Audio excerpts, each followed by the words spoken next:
Find the Massing and Site menu. Choose In-Place Mass.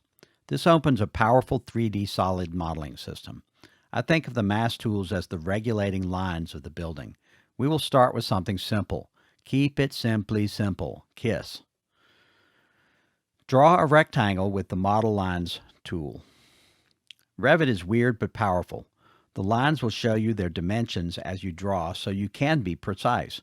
But the Revit way is to stretch them and change the dimensions later. Just sketch it out and change the dimensions later. If you draw the rectangle, you can click on the line and it will select the rectangle. If you press Tab and release, it will find just one edge of the rectangle and show temporary dimensions in blue. You can click on the dimension number and change it to 48 feet. Choose another side and change its temporary dimension to 48 feet. Now you have a square 48 feet on each side. Please make it 48 feet. I have a motive for it to be precisely 48 feet.